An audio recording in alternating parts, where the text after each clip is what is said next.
Bueno, buenos días. Buenos días, Luis, Eh, ¿cómo estás? Bien, gracias. Profe Claudia, ¿me recuerdas su apellido? Mora Galeano, Claudia Elvira Mora Listo. Galeano. Bueno, entonces estamos hoy con la profe Claudia.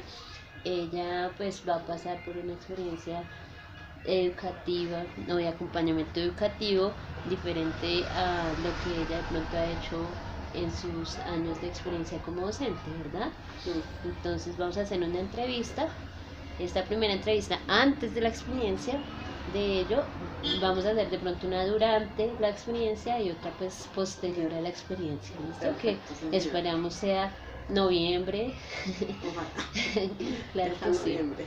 Listo, entonces vamos a comenzar con ello, teniendo en cuenta pues lo que has aprendido en cuanto a estos días de capacitación y lo que has escuchado pues en cuanto al modelo. Sí, ¿Listo? señora. Sí. Listo, entonces ya que tú vas a ser tutora docente en esa comunidad escolar carcelaria, ¿sí? ¿Cómo entiendes ahora el concepto de cárcel? Uy, no sé, cambió radicalmente el concepto que yo tenía de cárcel. Bueno, anteriormente cuál era y ahora cuál es. Bueno, para mí antes la cárcel era un sitio como de opresión, como de cero oportunidades, como de estancamiento de la vida de una persona cuando comete una falta. Eso era lo que yo creía. Entonces es un castigo que ellos tienen que recibir y quedan ahí hasta que cumplan su castigo y ya. Ahorita no, porque ahorita, primero, es la primera vez que visito una cárcel, porque yo no he visitado nunca una cárcel. Los referentes que tengo es de lo que sale en las noticias, de lo que dan por allá pues digamos, alguna serie que muestra una cárcel, entonces todos sitios lúgubres, desordenados, horribles. O Y sea, cuando tú hablas de ellos, ¿a quién te refieres? pues de los sitios de las cárceles, que, o sea, la imagen que están dando de la cárcel, ¿sí? Entonces son sitios lúgubres, oscuros, nada hábiles o habituados para una sana convivencia o para una digna vivencia dentro de ellos. Entonces, eso era lo que yo pensaba. Y cuando a mí me dijeron, Claudia, vas para la cárcel, yo decía, Dios mío, o sea, esto es algo totalmente nuevo para mí, yo no conocía absolutamente nada. En esas capacitaciones que tuve la oportunidad de recorrer los lugares y ver cómo están, me doy cuenta que todo es totalmente diferente. O sea, el ambiente que se ve, las instalaciones, lo que hablaban ayer de como la categoría que tiene la cárcel distrital en la que estoy trabajando o que pienso empezar o que voy a empezar a trabajar es diferente a todo eso, o sea, hay espacios amplios, hay mucha iluminación, están muy bien los pisos bien puestos, las paredes bien pintadas, los lugares como bien acomodados para que las personas estén viviendo dignamente, que eso es lo que, pues, en lo que yo jamás me imaginé. Yo nunca pensé que una persona tuviera la oportunidad de vivir dignamente en una prisión cuando hablan de tantas personas, eh, digamos, metidas dentro de una sola cárcel, de esos amotinamientos que hay mucha cantidad de personas allá que obviamente no van a tener ni un espacio, digamos, para que ellos estén dignamente durmiendo, por ejemplo, descansando. Entonces, pues se me cambió totalmente la idea de la cárcel y por ende pues como la oportunidad que tienen ellos. Yo nunca pensé que, que las personas que están en una cárcel tuvieran la oportunidad de estudiar. Yo no sabía eso. No tenías No conocimiento tenía de ni eso. idea de eso. Hasta que me dicen, profe, tú vas para una cárcel. Y yo, bueno, sí, porque pues yo me estaba brindando la oportunidad de trabajo. Ok. Pero Ahora bien, igual hay que tener en cuenta pues que esa es una cárcel privilegiada, ¿no? sí, exactamente. O Porque sea, de alejado de la realidad a ese concepto que tú nos vienes diciendo que tenías anteriormente referente a hacinamiento y condiciones infrahumanas de algunos centros carcelarios, sí existen y están en Colombia. Sí, eso sí. Entonces, esta es una cárcel privilegiada. ¿No? Privilegiada, 5 estrellas, decían ayer. Exacto. 5 estrellas, o sea que yo voy a cometer una falta, que me castiguen y que me dejen allá, o sea, como para pedir, para pedir uno que esté como tenga ese privilegio. Total. Bueno, entonces quedamos claros de que la profe pues tenía un concepto anterior negativo frente a las cárceles y aparte de ello pues donde no se brindaba ningún apoyo integral a la persona como la educación o como otros servicios básicos para el vivir de una persona y que ahora pues su concepto ha estado vinculado frente a lo que ella ha visto en cuanto a estructura y en cuanto a lo que plantean los administrativos, ¿verdad? Listo. Entonces, vamos entonces en eso, ¿verdad? Hasta ahí estamos bien. Listo, he entendido lo que me has dicho, ¿cierto? Listo. Entonces, ahora vamos a hablar un poco sobre que tú piensas que hay opiniones o acciones de rechazo frente a la población privada de la libertad. Por supuesto. ¿Como cuáles? Personalmente, cuando me dijeron a mí, tú vas para la cárcel, yo decía, Dios mío, ¿cómo debo yo actuar ahora? Porque uno tiene las personas que están privadas de libertad en una condición muy inferior, o sea, uno los cree lo peor de este mundo. Estén o no estén condenados según como ayer o estos días nos han dicho. Hay personas que son sindicadas que de pronto pudieron haber cometido el delito o de pronto no. Pero ya con el solo hecho de que te hayan dicho estás allá, así no tengas nada que ver con el problema o el delito, eso ya te da una condición de inferioridad ante lo que uno cree que es, ¿sí? O sea, yo en el lugar que yo esté como persona natural colombiana, sin el hecho de que sea tal edad o que tenga tal profesión o que haga tal oficio, no. El hecho de ser una persona, eso me da más condición a mí o como más beneficios ante una persona que es igual a mí, pero que ha estado en una cárcel. Entonces yo me siento muy por encima de él. Entonces yo decía, Dios mío, ¿cómo voy a comportarme yo ante un grupo de personas así, de estudiantes, bueno, independiente de estudiantes, de personas que estén en esa condición? ¿Yo cómo voy a actuar? Si yo siento que ellos no van a tener una reacción muy distinta, muy diferente a lo que yo esperaría de un grupo de estudiantes, digamos lo regular. Pero entonces eso se da porque a esas personas, por ese hecho o por esa falla o por ese delito que cometieron, inmediatamente se les cierran las puertas, inmediatamente son tratados como lo peor, no tienen la libertad de expresarse como son y sus opiniones nunca se van a tener en cuenta y con igual validez como se los tenga una persona que no ha tenido esta condición. O sea, entonces nos estás diciendo que si hay un estigma frente a las personas privadas de la libertad, luego que se consideran de pronto de menor, pues, de menor condición moral, de menor condición intelectual, ¿sí? Y que no tienen de pronto, que tal vez tú pensaste en esa preparación que me estás comentando, decir, tal vez no merecen estos privilegios o... No, me refiero a esa... No, ellos sí lo merecen porque ellos son personas. Yo, o sea, mi temor es la reacción que yo voy a encontrar de ellos ante lo que yo les doy. ¿Sí? Okay. O sea, cómo yo me preparo para recibir la reacción de ellos. Si yo he trabajado en aula regular muchos años, entonces yo sé cómo debo hablarle a un estudiante con X condiciones por las condiciones familiares, por las condiciones personales, por la economía de la familia, por sus capacidades intelectuales. O sea, yo sé cómo dirigirme a cada uno de acuerdo a sus condiciones, porque yo conozco más o menos y he tratado con ellos muchísimos años, entonces yo ya sé más o menos qué manifestaciones pueden dar ellos. Tu temor es frente a esa persona. Pero entonces yo no sé una persona privada de libertad, ¿cómo va a reaccionar ante